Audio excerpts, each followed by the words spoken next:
아멘. 우리 오늘 말씀은 사도행전 4장 13절로부터 31절까지 말씀입니다. 우리 성경을 펴셔서 같이 한번 읽고 성경이 없으신 분들은 화면을 이렇게 보시면 좋겠습니다. 사도행전 4장 13절부터입니다. 찾으셨으면 저랑 한 절씩 교독하겠습니다.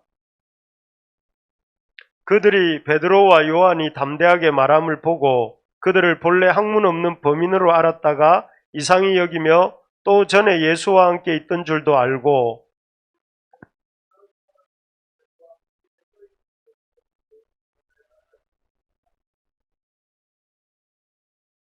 명하여 공회에서 나가라 하고 서로 의논하여 이르되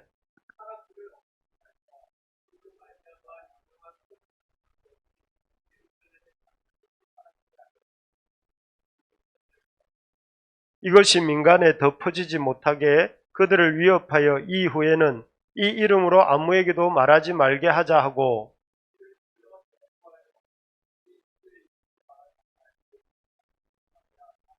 베드로와 요한이 대답하여 이르되 하나님 앞에서 너희의 말을 듣는 것이 하나님의 말씀을 듣는 것보다 옳은가 판단하라. 관리들이 백성들 때문에 그들을 어떻게 처벌할지 방법을 찾지 못하고 다시 위협하여 놓아주었으니 이는 모든 사람이 그 된 일을 보고 하나님께 영광을 돌림이라. 사도들의 노임에 그 동료에게 가서 제사장들과 장로들의 말을 다 알리니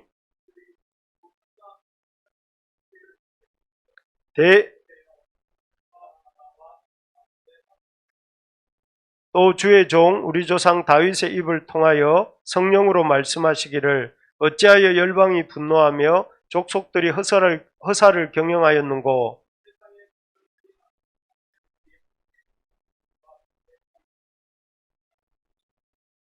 과연 헤롯과 본디오 빌라도는 이방인과 이스라엘 백성과 합세하여 하나님께서 기름 부으신 거룩한 종 예수를 거슬러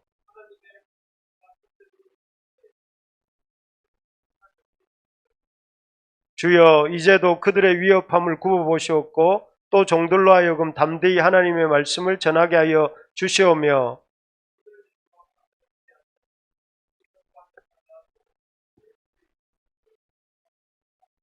빌기를 다함에 모인 곳이 진동하더니 무리가 다 성령이 충만하여 담대히 하나님의 말씀을 전하니라. 아멘. 예. 우리 반갑습니다. 양옆으로 한번 인사 한번 하시죠. 우리 누님도 오셨네요. 반갑습니다. 예. 벌써 한 주가 지났다, 그죠? 지난주 우리 박창훈 목사님 오셔서 말씀을 전했는데, 어쨌든, 또 한 주가 금방 지났습니다.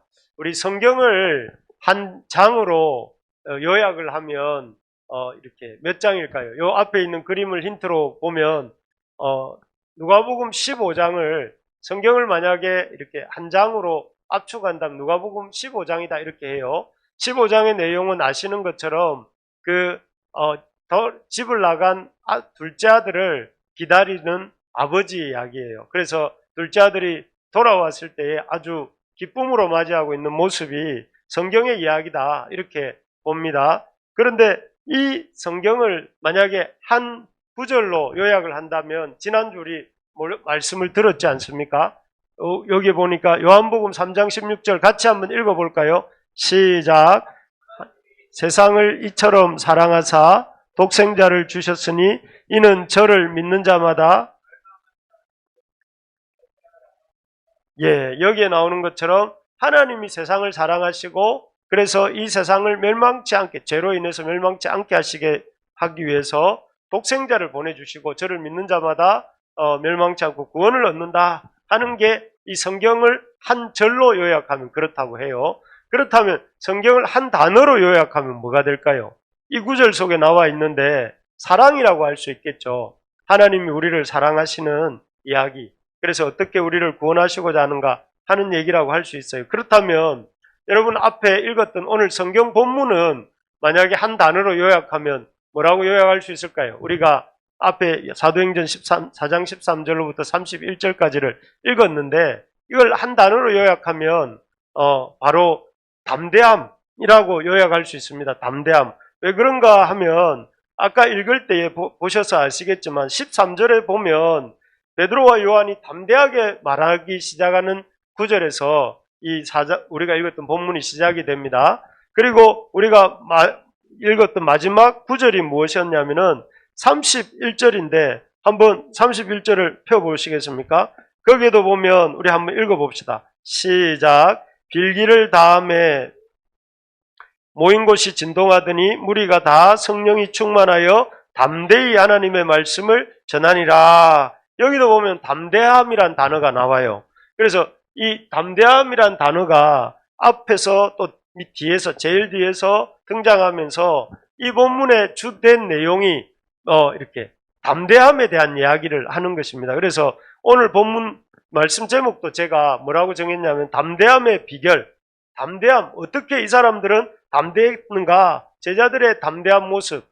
사실 이 제자들은 지금 담대할 수 없는 상황이었습니다. 왜냐하면은 지금 제자들이 서 있는 그 자리는 여기 그림에서 보는 것처럼 이 사네드린 공회라고 해서 아주 이렇게 그 이스라엘의 최고 정통 율법학자들과 또 종교 지도자들과 이런 사람들이 모여 있는 그야말로 학벌과 학식을 가진 산헤드린 공회다 하는 것입니다. 그래서 여러분 옛날에 여기 지금 등장하고 있는 두 사도 중에 한 명인 베드로는 예수님을 누구 앞에서 3번 부인했죠? 여종 앞에서, 대제사장의 집 여종 앞에서 이렇게 그 두려움을 이기지 못해서 부인을 3번 한 적이 있잖아요. 그런데 지금 그런 사람들하고 비할 바가 아닌 그 대제사장과 또 그 사두개인들과 종교 지도자들 앞에서 이렇게 서 있을 때 얼마나 부담스럽고 쪼그라들겠습니까? 그러니까 담대할 만한 상황이 아니죠. 사람들이 전부 다 신학교 교수님, 목사님들 막 이런 사람들이 앞에 있는데 우리 경운행제가 그런 사람들에게 말씀을 전해야 된다. 그러면 얼마나 부담이 될까요? 그런 것 비슷한 상황이죠. 또 하나는 이 상황이 어떤 점에서 부담이 되느냐 하면은 말을 잘못하면 실제적으로 벌을 받을 수도 있는 상황입니다. 여러분 고린도 후서 11장 24절에 보면 이런 구절이 나옵니다. 여기 보니까 한번 읽어볼까요? 시작. 유대인들에게 40에서 하나 감암매를 5번 맞았으며 누가 맞았다는 거예요? 바울이. 왜 맞았죠? 복음 전하다가 그러면 왜 40에 매를 하나 감했을까요? 40대를 때리면 죽을 염려가 있고 사람을 죽게 만들면 살인죄가 되니까 유대인 종교 지도자들이 아주 이렇게 한 대만 그냥 거의 99.9% 죽을 정도만 때리는 매가 40에 하나 감암매예요. 그러니까 바울 같은 사람도 무려 5번이나 그렇게 이걸 태장이라고 하거든요. 태장을 맞았는데 지금 그 태장을 때릴 수 있는 권리를, 이 힘을 갖고 있는 사람들 앞에서 지금 베드로와 요한이 지금 복음을 전하고 있는 거예요. 그러니까 말을 조금 잘못하면 어떻게 되냐면은 이 태장을 맞고 아주 그 몸이 불구가 되거나 아니면 얼반 죽을 수도 있는 그런 상황에서 지금 베드로와 요한이 설교를 하고 있는 것이죠. 그래서 저는 여러분들이 제 설교를 들으려고 이렇게 귀를 기울이고 있지만 이 사람들은 잘못된 것을 사내들인 공회원들은 베드로와 요한의 설교에 잘못된 것을 꼬투리를 딱 잡아서 그들을 이렇게 공경에 처하게 할 목적으로 지금 보고 있으니 마음이 얼마나 긴장이 되겠습니까? 내가 말 실수하면 저 사람들이 나를 어떻게 할까 이런 두려움이 있었단 말이죠. 또 하나는 이 베드로 앞에 서 있는 사람이 대제사장 안나스와 가야바예요. 왜 대제사장 안나스와 가야바가 베드로를 쪼그라들게 했을까요? 바로 이 사람들이 예수님을 죽인 사람들이에요. 예수님을 이렇게 사형 판결을 내리고 예수님을 십자가에 못 박도록 이렇게 형을 집행한 사람들이 이 안나스와 가야바입니다. 그러면 이 사람들을 딱 볼 때 베드로의 머릿속에 트라우마가 생기겠죠. 어떤 트라우마가 생기겠습니까? 저들 손에 우리 주님도 돌아가셨지. 저 사람들이 잘하면 나도 죽일 수 있겠구나. 이런 어떤 두려움이 제자들에게 이렇게 있었던 것이죠. 그래서 제자들 입장에서는 제가 길게 몇 가지 설명한 것은 이 결코 담대하게 말할 수 있는 상황이 아니었다는 거예요. 담대하게 말하는 순간 매 맞을 수도 있고 죽을 수도 있고 어쩌면 자신들의 어떤 실수와 잘못을 이렇게 드러내어서 부끄러움을 당할 수도 있는 그런 아주 힘든 상황이었지만, 그런데 놀랍게도 이 본문에 보면 담대라는 단어가 아까 읽었던 13절, 29절, 31절 이렇게 해서 3번이나 무려 담대히 전했다고 나와요. 저는 이런 담대함이 저와 여러분들에게 있기를 바랍니다. 요즘 우리 쪼그라들게 만드는 상황들이잖아요. 막 코로나 국면도 그렇고 또 여러 가지 삶의 힘든 부분들도 그렇고, 그러다 보니까 우리도 이렇게 이 봉회 앞에 서 있는 제자들처럼 쪼그라들고 이렇게 힘이 빠져가지고 어떻게 내가 제대로 이렇게 서 있을 수 있을까, 이런 두려움이 많은데, 오늘 본문을 보면서 제자들은 도대체 이런 상황 속에서 어떻게 담대할 수 있었을까? 어떻게 그들은 그렇게 씩씩하게 용기 있게 복음을 전할 수 있었을까를 보면서 우리도 우리의 삶 속에서 우리를 위축시키는 삶의 상황들을 이렇게 뚫고 나가는 담대함을 가질 수 있기를 바랍니다. 나는 담대 안 하고 싶다. 나는 그냥 쪼그라들어서 살고 싶다. 이런 분 있습니까? 그런 분 빼고는 나머지 분들은 다 이 말씀을 잘 들으면 좋겠습니다. 여기서 보면 제자들이 이렇게 담대할 수 있었던 이유는, 첫 번째, 우리 한번 노란 글씨 한번 읽어볼까요? 시작. 예, 이거 지난주에도 나왔습니다. 지난주가 아니고 지지난주에 더 크고 놀라운 은혜, 이런 제목으로 제가 말씀을 전했는데요. 그때 이 하나님이 더 크고 놀라운 은혜를 뭘 주셨냐면은 성령 충만을 주셨다, 이렇게 되어 있습니다. 여기 보면 이 문장이 능동태입니까? 수동태입니까? 성령의 충만함을 받았다니까 수동태죠. 성령의 충만함을 받았어요. 제자들이 담대할 만해서 담대한 게 아니라는 말이죠. 여러분, 우리도 우리가 담대할 만해서 담대할 수 있는 게 아니고 성령의 충만함이 임할 때 담대할 수 있는데, 그래서 오늘 읽지는 않았지만 8절에 지난주에 읽었던 그 8절에 보면 뭐라고 되어 있느냐면은 베드로가 성령이 충만하여 이르되, 이런 구절이 나옵니다. 그 앞에 8절을 보시면, 그리고 또 우리가 읽었던 31절에도 보면 빌기를 다하여 다음에 모인 곳이 진동하더니 무리가 다 어떻게 됐다고 해요? 31절에 보니까 성령이 충만하여 이랬잖아요. 그러니까 이 사람들 상태가 어떤 인간적으로 용기가 충만해서 담대한 것이 아니라 성령이 충만해서 그렇다, 이렇게 말을 합니다. 그래서 사실 사도행전의 가장 중요한 키워드 핵심 단어가 뭐냐 하면은 성령 충만이에요. 성령 충만 어떻게 할 수 있는가? 사실 그래서 사도행전을 어떤 분들은 일컫기를 사도행전이라고 안 부르고 성령행전이라고 불러야 된다. 성령님께서 어떻게 행하셨는가를 기록한 책이다, 이렇게 말씀을 하세요. 그러면 여러분, 오늘 지금 제가 나누려고 하는 그 성령 충만에 대해서 제가 얘기할 건데, 이 단어는 어떻게 보면 사도행전의 그 가장 중심된 사상, 생각, 또 중심된 어떤 주제다 할 수 있는데 잘 들어두시기 바랍니다.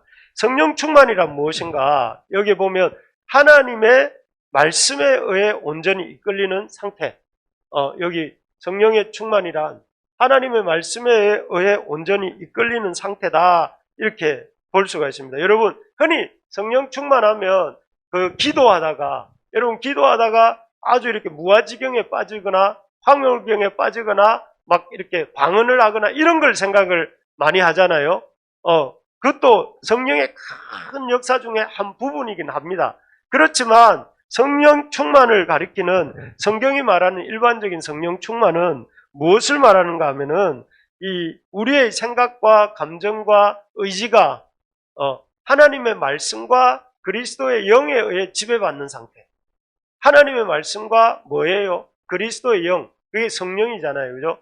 예를 들면 이런 겁니다. 쉽게 설명하면 그 베드로와 요한이 제9시에 기도하러 이렇게 성전에 올라가다가 딱 누구를 봤습니까? 동전통 같은 그런 이미지를 가진 사람을 봤다고 했잖아요.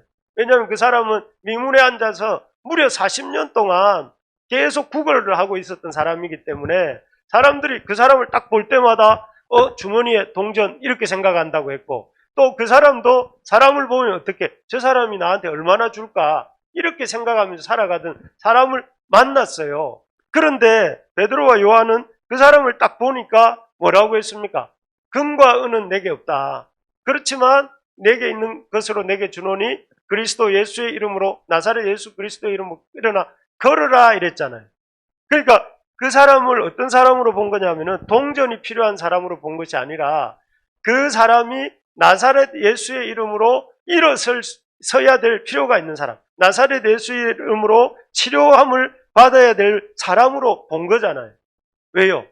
베드로와 요한은 어떻게 그렇게 볼 수 있었습니까? 그게 바로 그리스도의 영에 의해서 요한과 베드로가 지배를 받고 있었기 때문에, 사람을 딱 보는데 그 사람이 아이고 나면서 걷지도 못하고 불쌍하구나 이런 생각이 든 게 아니고, 아 저 사람한테 동전을 적선해야지 이런 생각이 든 게 아니고, 어떻게 보였다고요? 아 저 사람은 나사렛 예수의 이름으로 일어나 걸어야 될 사람이구나 이렇게 생각이 드는, 이게 바로 성령 충만이라는 거예요. 성령 충만은 무엇입니까? 내 눈이 내 인간적인 생각과 눈에 보이는 대로 보는 것이 아니라 내 눈이 하나님의 말씀을 가지고 그 사람을 그리스도의 영으로 보는 사람이 성령 충만한 사람입니다. 그래서 그가 이렇게 놀랍게 그렇게 베드로와 요한이 그 사람에게 일어나 걸으라고 했고, 그 사람이 일어나 걷게 된 일이 바로 성령 충만의 결과로 이렇게 일어난 일이다 하는 것입니다. 여러분들도 성령 충만을 원하시죠? 나는 성령 충만 그런 거 안 원한다 이렇게 생각하는 분은 없을 거예요. 우리의 삶 속에서도 이런 나오면서 걷지 못하던 사람을 일어나 걷게도 하고, 또 이런 어렵고 힘든 상황 속에서도 아주 거침없이 믿음 생활을, 또 믿음의 삶을 살기를 원한다면, 그렇게 원한다면, 여러분, 우리 속에 뭐가 있어야 되냐면, 말씀이 있고, 그 말씀을 통한 그리스도의 영이 충만하게 임할 때에 성령 충만하게 된다는 것입니다. 그래서 여러분이나 제게 이렇게 성령 충만을 소망하는 마음이 있다면, 우리가 다른 것보다도 하나님 말씀에 우리의 삶에 초점을 맞추고 그 말씀으로 우리의 내면을 이렇게 충만하게 이렇게 내어드릴 때 성령 충만이 온다는 것이죠. 두 번째로 보면 성령의 충만은 뭔가 한번 읽어볼까요? 노란 2번, 방가로 2번 한번 읽어봅시다. 시작. 그리스도께 철저히, 어떤 상태냐면은 그리스도를 알 뿐만 아니라, 성경을 읽고 그리스도를 알 뿐만 아니라 그리스도를 향해서 온전히 복종하는 상태. 여러분, 사실 많은 그리스도인들의 아주 그 간절한 소원 중에 하나가 뭐냐면은 성령 충만을 받는 거예요. 그런데 우리 주변에 그렇게 많은 사람들이 성령 충만을 구하는데 성령 충만 받은 사람을 많이 볼 수 없는 이유가 뭘까요? 그 이유가 여기에 나옵니다. 그것은 입으로는 성령 충만을 구하지만 실제로는 그 성령의 어떤 인도하심 앞에 복종하지 않기 때문에 그렇습니다. 여러분, 오늘 제가 주보 칼럼에 그 청년 바보이사라는 책에서 나온 한 구절을 이렇게 옮겨 적었습니다. 혹시 보셨습니까? 좀 이따 보려고 지금 아껴두고 있죠. 내용이 무엇이냐면은 안수연이라는 이 젊은 의사는, 우리 청년들 꼭 한번 읽어보세요. 이 책은 이분은 고대 의대를 나오고 이제 고대 구로병원에서 이렇게 의사 생활을 하다가 이제 폐혈증으로 34세로 죽은 한 젊은 의사에 대한 이야기인데, 그 이야기에 보면 이분이 청년 의대 본과 공부를 하면서 또 이렇게 그 자기가 주님의 제자로 살기 위해서 그 연애하는 일도 이렇게 미루고, 또 거기에 보면 자신의 후배들의 성경 공부를 돕기 위해서 자기가 이렇게 자기 시험이 있는데도 그 시험을 밤을 새워 공부를 하면서도 후배들 돕는 일을 하고 이렇게 열심히 하는 이야기들, 또 그리고 그 병원의 환자들을 위해서 자신의 어떤 그 이득을 포기하고 병원비를 대어주고 또 환자들을 위로하고 선물하는 그런 이야기들이 쭉 있는데, 거기에 보면 참 이 사람이 참 성령 충만한 사람이었구나 하는 생각을 하게 되는 부분이 있습니다. 그 부분이 무엇이냐면은 말로만 예수님을 주로 고백하는 것이 아니라 실제적인 삶 속에서 이 자신의 어떤 기득권을 포기하고 다른 사람들을 돕고 섬기는 그런 삶을 살았기 때문에 이 사람이 34밖에 안 되는 짧은 생애를 살았지만 수많은 사람들이 그의 삶을 통해서 감화를 받고 또 이 사람을 통해서 어떤 진짜로 병이 낫기도 하고 의사 선생님이니까요. 병이 낫기도 하고 또 선한 영향력을 흘려보내는 삶을 살았던 것을 볼 수가 있습니다. 어떻게 이 안수연이라는 사람은 성령 충만한 삶을 살았느냐 하면 예수님을 아는 데서 그친 것이 아니라 자기의 삶에 그 주님을 주인으로 모시고 자신의 삶의 이런 여러 가지 선택의 순간에 있어서 포기해야 될 것들을 기꺼이 포기하고 온전히 주님께 복종할 때에 그 한 사람을 통해서 이 오늘날도 성령 충만의 역사가 일어나고 그 성령 충만의 역사의 결과로 선한 영향력이 흘러가고 그로 인하여 영혼들이 살아나는 역사가 일어나는 것입니다. 말을 이렇게 정리를 하면 그런 것입니다. 성령 충만은 어떤 사람에게 일어나느냐 하면은 그리스도를 알 뿐 아니라 그리스도에게 온전하게 또 철저하게 복종하는 사람을 통해서 나타난다 하는 것입니다. 그래서 오늘날 교회 안에 성령 충만한 사람이 많지 않은 이유는 바로 이것입니다. 뭐냐면은 입으로는 성령 충만을 원한다고 하면서도 실제적인 삶 속에서는 성령, 내 속에 들어와서 나를 인도하시는 성령님께 자신을 쳐서 복종하는 사람들이 적기 때문에 그런 것입니다. 여러분, 우리 형제자매들도 우리 성도님들도 성령 충만을 원하지만 지금 만약 우리에게 성령의 충만함이 없다면 그것이 어디서 오는 것일까요? 바로 우리의 삶 속에 주님 앞에 온전히 복종하지 않는 부분이 있기 때문에 그런 것입니다. 그래서 여러분, 우리 삶의 어떤 부분이 주님 앞에 복종하고 있지 않은지 돌아보면서 그 부분을 쳐서 복종할 때에 그런 어떤 우리 부르심의 가족들 한 사람 한 사람에게 성령의 충만함의 역사가 임할 줄로 믿습니다. 여러분, 버릴 것을 버리고 복종할 것을 복종할 때에 거기서 성령의 역사가 일어나는 것입니다. 그래서 여러분, 교회에서 필사하라 하면은 어떻게 해야 되겠습니까? 노트에 성경 필사하십시오 이러면은 필사하고, 성경을 읽으라 하면 어떻게 하겠습니까? 성경은 나는 안 읽을래. 그러나 성령 충만은 원해. 임하겠습니까? 안 임하겠습니까? 눈에 보이는 목사님의 말을 잘 안 듣는데 눈에 보이지 않는 성령님의 말을 잘 들을 수 있겠습니까? 여러분, 아이고 그래, 네 말이 맞다. 그래서 성경 읽으라면 읽고 뭘 하라고 하면 하는 것, 여기에서부터 성경을 적으라 하면 적고 읽으라 하면 읽고 기도하자 하면 기도하고 또 함께 우리가 뭔가를 하자고 하면 기쁘게 순종할 때 거기에서 뭐가 일어납니까? 성령의 역사가 일어나는 것입니다. 그래서 우리 한국 교회가 회복해야 될 게 뭐냐면 이 복종할 줄 아는 자세들. 너무 좀 마음에 안 들면 막 그냥 이렇게 순종하지 않고 집어치워버리잖아요. 그런 어떤 삶의 태도들이 누적될 때 성령의 역사로부터는 점점 멀어져 가게 되는 것이죠. 세 번째로, 그래서 이런 성령의 충만함을 어떻게 임하는가, 우리 3번, 세 번째 한번 읽어봅시다. 시작. 내주하시는 성령님과 친밀히, 우리 속에 우리가 예수님을 주로 고백하고 또 주님으로 영접해 드릴 때 그분은 우리 속에 와 계시지요. 성령님이, 우리가 예수님을 주로 고백할 때에 주님께서 우리 우빈이, 다빈이, 하빈이, 우리 수영이 마음속에 주님께서 들어와 계세요. 그래서 주님께서 우리와 이렇게 우리 속에 들어오셔서 우리와 교제하려고 하시죠.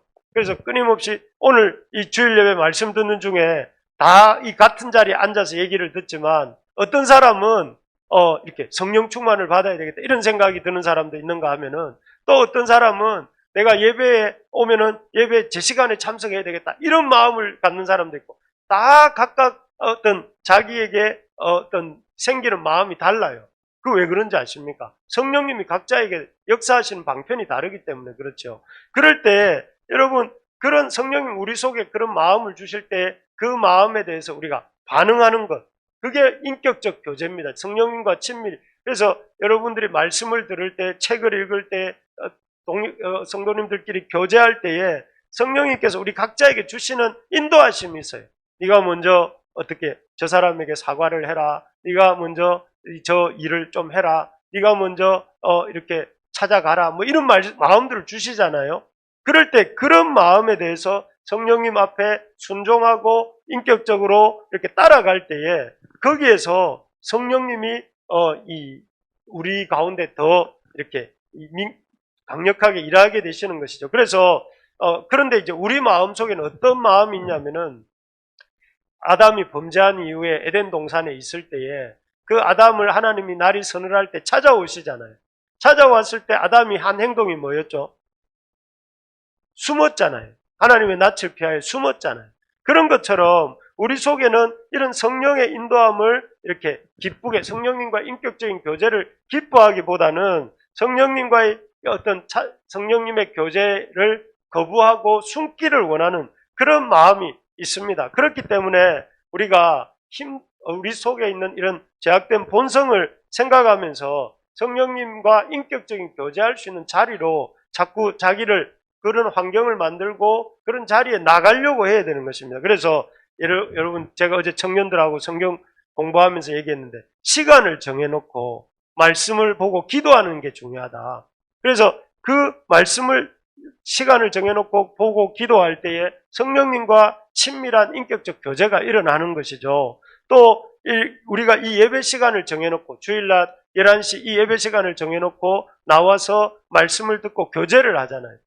나는 주일날 예배 안 드려도 돼. 이렇게 하는 분들이 있잖아요. 나는 집에서 예배 드려도 돼. 이렇게 생각을 하고 계속 하다 보면 나중에는 참 이런 현장 예배의 어떤 이런 그 생생함이 점점 사라지게 되는 거잖아요. 그래서 어렵지만 믿음의 자리에 나아가려고 하고 또 믿음의 자리에 나아가서 예배 드리려고 애를 쓰다가 보면 거기에서 성령님과 또 교제하게 되고 그래서 저는 우리 부르심의 교회 식구들이 이 모두가 성령의 충만함을 덧입기를 바랍니다. 그래서 그러려면 무엇보다 여러분 성령님 내 속에 우리 속에 들어와 계시는 성령님과 친밀한 교제를 이렇게 날마다 이루는 연습을 해야 되는데 그렇게 하는 시간이 무엇이냐면은 바로 이런 예배의 자리 또 아침에 우리가 함께 하는 기도의 자리 또 말씀을 개인적으로 묵상하는 이런 자리가 되는 것입니다. 그래서 여러분 그런 이 규칙적이고 또 지속적인 이런 경건의 주님과의 교제의 시간이 있다 보면 오늘 베드로와 요한처럼 겁나고 쫄 수밖에 없는 상황 속에서도 담대함이 이렇게 나오는 것입니다. 그래서 여러분 이 성령 충만한 우리 부르심의 가족들 다 되기를 바랍니다. 우리 옆에 있는 사람한테 한번 이렇게 인사합시다. 우리 성령 충만 받읍시다 하고 이렇게 인사합시다. 우리 경훈이하고 자연이는 아주 별로 이렇게 간절함 없이 서로 인사한 것 같은데 나중에 예배 마치고 뜨겁게 한번 서로 인사하세요. 너무 성령 충만에 대해서 서로 간절함 안 구하는 것 같아요. 정말로 이것은 제가 뭐 잘 뜨겁게 전했던 그렇지 않든 이것은 중요한 문제입니다. 성령 충만함을 받는 것은. 그리고 큰 두 번째로 보면 그래서 제자들이 이렇게 이 쫄지 않고 담대하게 복음을 전할 수 있었던 비결은 첫째가 성령의 충만함을 받은 것이라면 두 번째는 무엇이냐면은 하나님 앞에 그들이 서 있었기 때문에 그렇습니다. 사실 이 종교 지도자들이 베드로와 요한에게 이렇게 요한에게 잘못을 찾으려고 하는 내용이 아까 읽었던 13절부터의 내용인데요. 보면 그들의 어떤 잘못을 찾으려고 했지만 찾을 수가 없습니다. 제자들이 전하고 있는 예수님에 대한 말도 틀린 말이 아니고 또 그들이 옆에는 40년 동안 못 걷던 사람이 걷게 되어서 그들 옆에 서 있었고 그리고 그들이 하고 있는 말도 틀린 말이 없으니까 결국 이 사람들이 이 사도들을 조건부로 풀어주게 됩니다. 무슨 조건을 거느냐 하면은 다시는 예수의 이름으로 이렇게 예수의 이름으로 그 복음을 전하지 말라는 조건으로 이렇게 풀어주지요. 그런데 베드로와 요한의 반응이 19절인데 혹시 우리 성경 펴고 계시니까 19절 같이 한번 읽어봅시다. 베드로와 요한의 반응이 이렇습니다. 시작. 베드로와 요한이 대답하여 이르되 하나님 앞에서 너희의 말을 듣는 것이 하나님의 말씀을 듣는 것보다 옳은가 판단하라. 뭐라고 하느냐면은 너희들의 어떤 이 말을 듣는 것이 하나님 앞에서 하나님의 말을 듣는 것보다 옳은가? 참 담대하죠. 베드로와 요한이 이전에 베드로와 요한의 모습이라고 하면 진짜 이렇게 눈을 아래로 이렇게 내리고 여기서는 그냥 가만히 조용히 있다가 그렇게 하겠다고 말하고 집에 돌아가서는 복음 전하면 되지. 이렇게 생각할 법도 한데 그렇게 하는 것이 아니라 여기서 제일 중요한 단어가 19절에서 하나님 앞에서 이 단어잖아요. 베드로와 요한이 대답하여 이르되 하나님 앞에서 너희들의 말을 듣는 것보다 하나님의 말씀을 듣는 것이 누구의 말을 듣는 것이 더 옳은가 너희들도 판단해봐라. 나는 그 말은 무슨 말이에요? 너희들 말 못 듣겠다. 나는 하나님 말씀 들어야 되겠다. 나 복음 전해야 되겠다. 이렇게 말을 하는 것이죠. 그래서 이 베드로와 요한을 통해서 이 이후에 놀라운 이런 자세로 하나님 말씀을 포기하지 않은 이 베드로와 요한을 통해서 사도행전의 역사가 일어나게 되지 않습니까? 뒤에 보면 5장에 보면 아나니아와 삽비라 사건이 나오는데 거기에서도 베드로의 말 한마디에 한 사람의 영혼이 떠나가기도 하고 또 이렇게 죽은 사람이 살아나기도 하는 이런 역사가 일어나게 됩니다. 여러분, 이들의 담대함의 어떤 그 큰 비결은 첫째는 성령의 충만함을 받은 것이었다면 두 번째는 하나님 앞에서 살았다는 거예요. 하나님 앞에서. 여러분, 우리 하나님께서는 어떤 사람을 쓰시느냐면은 코람데오의 정신을 가진 사람을 쓰세요. 코람데오라는 말은 하나님 앞에서란 말이잖아요. 하나님 앞에서. 그 대표적인 사람이 여기 9절이 나와 있는 이 누구일까요? 이 사람이. 창세기 39장 요셉이잖아요. 그죠? 요셉이 어떻게 했습니까? 한참 이렇게 육체의 에너지가 충만할 때에 그 주인집의 아내인 보디발의 처가 이 요셉을 유혹을 합니다. 나랑 함께 하룻밤 동침하자 하고 계속해서 유혹을 하면서 치근덕거리잖아요. 마치 여러분 막 밤에 늦게까지 공부하고 집에 갔는데 이렇게 누가 치킨을 시켜놨어요. 그러면 그 유혹을 이기기가 쉽습니까? 이기기가 어렵습니까? 아마 그런 거하고 적절한 비유인지는 모르겠지만 그런 정도의 어떤 그 유혹이 지금 이 보디발의 처를 통해서 요셉에게 오고 있는 것이었어요. 그런데 요셉이 놀랍게도 그 젊은 많이 되어봐야 10대 후반 또 조금 더 많이 됐다 하더라도 20대 초반 정도 되는 요셉이 이렇게 말합니다. 이 큰 악을 행하여 어떻게 하나님께 죄를 얻으리까? 눈 딱 감고 보디발의 처와 동침을 하면 자기 육체의 만족도 없고 또 더 나아가서 이렇게 보디발의 처한테 잘 보이면 이렇게 보디발의 집에서 살아가는데 또 삶에 도움이 되지 않겠습니까? 강력한 후견인이 있으니까. 그런 상황인데 이 요셉은 뭐라고 말을 하느냐면은 눈 딱 감고 자기가 이렇게 이 보디발의 처와 동침하는 걸 택한 것이 아니라 하나님 앞에서 이 일을 어떻게 하겠는가 이렇게 하면서 그 여인의 유혹을 뿌리칩니다. 그 결과 어떻게 됐죠? 감옥에 가게 됐고 감옥에 가서 결국은 이렇게 오랜 시간을 보내게 되는데 만약에 그가 정욕에 져서 보디발의 처와 동침했다면 어떻게 되겠습니까? 그의 인생은 보디발의 처와 동침하고 났다면 훗날 보디발에게 발각이 되었으면 그가 감옥에 들어가고 거기서 끝나고 말았을 거예요. 근데 그가 보디발의 처의 유혹을 거절하고 감옥에 가니까 감옥에 누가 있었어요? 술 맡은 간원이 있었잖아요. 그 술 맡은 간원의 꿈을 해석해 주니까 나중에는 그 술 맡은 간원이 복직을 하게 되어서 그 복직한 술 맡은 간원이 또 요셉을 바로에게 추천해 주고 그래서 바로 앞에 서게 되면서 요셉이 바로의 꿈을 해석해 주게 되면서 이 애굽의 총리가 되어서 온 땅의 기근의 문제를 해결하게 되는 데까지 나아갔죠. 요셉은 몰랐을 거예요. 보디발의 처의 그 유혹을 거절하는 순간이 그의 인생을 완전 바뀐 180도 다른 인생을 살게 하는 그런 시점이 됐던 것이죠. 우리가 하나님 앞에서 그러니까 요셉이 그런 어떤 하나님 앞에서 사는 그 어떤 삶의 태도가 그의 인생을 바꾼 것입니다. 여러분 한번 따라해 봅시다. 하나님은 하나님 앞에서 사는 인생을 쓰십니다. 여러분 막 삽살개처럼 사람들 눈치나 살살 살피는 삽살개처럼 살지 마시고 우리가 사람 눈치 보지 말고 하나님 눈치 보는 우리 모든 믿음의 가족들 되시기를 바랍니다. 하나님 앞에서 하나님 어떻게 생각하시는가? 하나님이 나를 어떻게 보시는가? 나는 하나님 앞에서 어떻게 살 것인가? 이런 고민하고 사는 우리가 됩시다. 그렇게 하나님 앞에서 살 때에 우리의 인생을 요셉처럼, 안수연 씨처럼, 또 오늘 이 본문에 나오는 베드로와 요한처럼 하나님이 우리를 귀하게 쓰실 줄로 믿습니다. 그래서 여러분 2021년 남은 6개월, 8개월입니까? 이 기간 동안에는 여러분 다른 사람 눈치 보지 말고 하나님을 바라보며 살아가는 우리 모두가 되기를 주님의 이름으로 축복합니다. 예, 마지막입니다. 이 베드로와 요한이 담대하게 복음을 전할 수 있었던 이유는 우리 한번 읽어봅시다. 시작. 마음을 합한 기도가 있었기 때문입니다. 여기 보면 24절, 31절 우리 한번 성경 펴고 계신 분들은 한번 읽어볼까요? 같이 24절, 31절 한번 같이 읽어봅시다. 시작. 그들이 듣고 한마음으로 하나님께 소리를 높여 이르되 대주제여 천지와 바다와 그 가운데 만물을 지으니시오.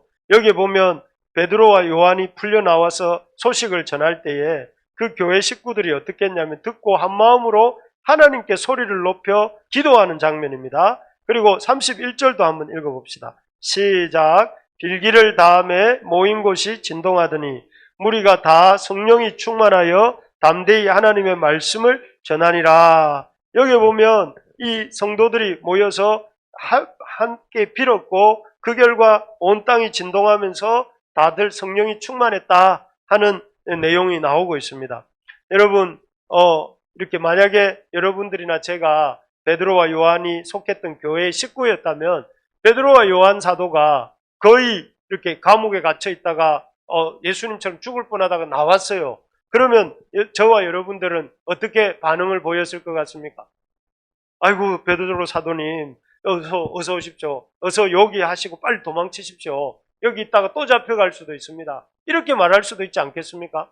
베드로 사도님 여기 이렇게 있지 말고 빨리 다른 데로 피신하십시오. 이렇게 말을 할 것 같은데 제자들이 하고 있는 이 교회 성도들이 하고 있는 기도는 뭐냐면은 뭐라고 했느냐면은 여러분 아까 읽어보셨지만 더 이들에게 하나님께서 영광을 돌리면서 30절에 보시면 이렇게 말합니다.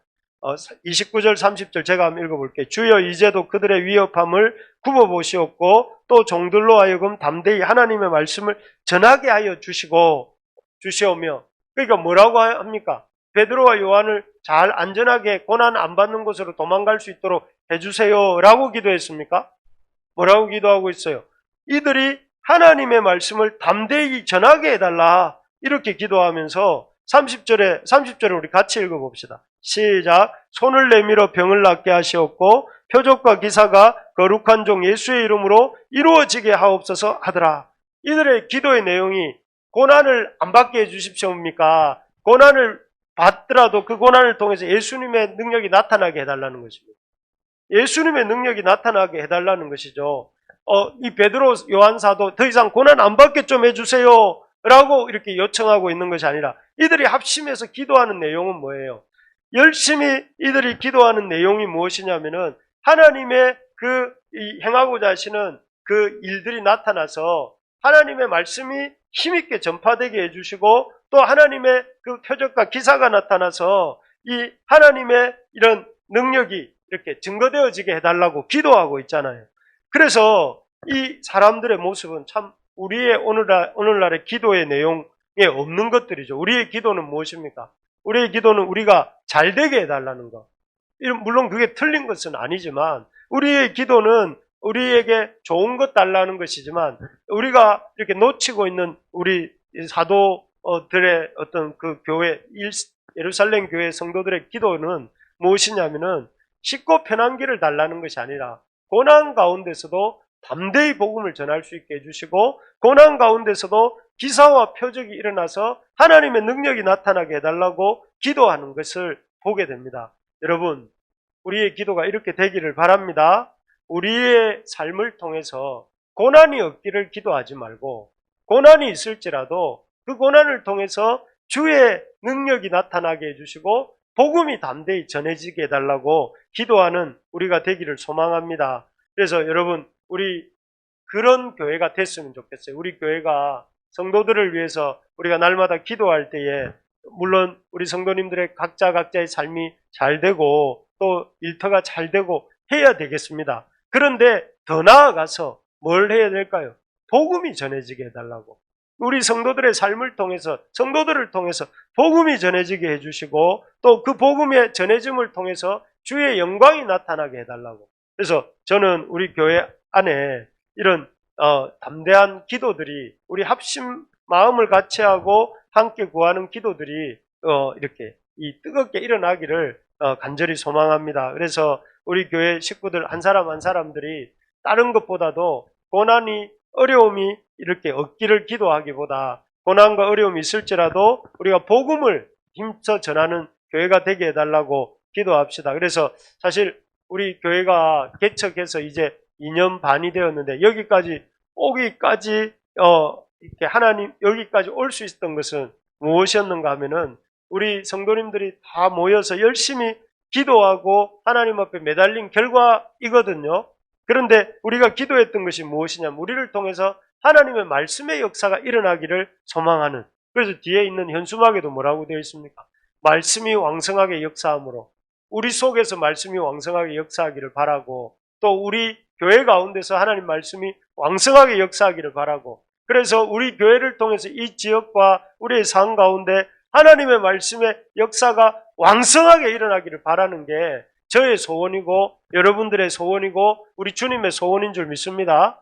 그래서 그러려면 여러분, 우리가 다른 것보다도 참 우리의 기도도 바뀌기를 소망합니다. 기도도 바뀌고 또 우리 가운데 성령 충만을 소망하면서 하나님 앞에서 살아가는 우리가 되기를 소망합니다. 말씀을 맺겠습니다. 어떻게 사도들이 이렇게 쫄만한, 두려워서 이렇게 쪼그라들 만한 상황 속에서도 쫄지 않고 담대하게 복음을 전했는가? 이게 오늘 우리 본문이 우리에게 가르쳐주는 내용인데, 첫째는 성령의 충만함을 받았다. 사도들이 잘나서, 사도들이 능력이 많아서가 아니라 성령께서 하나님 말씀 앞에 살려고 하는 그들에게 충만함을 주셔서 하나님 말씀을 붙들고 하나님의 영으로 충만하려고 애쓰는, 기도하려고 애쓰는 그들에게 충만하게 하셔서 그들이 하나님 앞에서 담대할 수 있다, 사람들 앞에서 담대할 수 있다 하는 것이죠.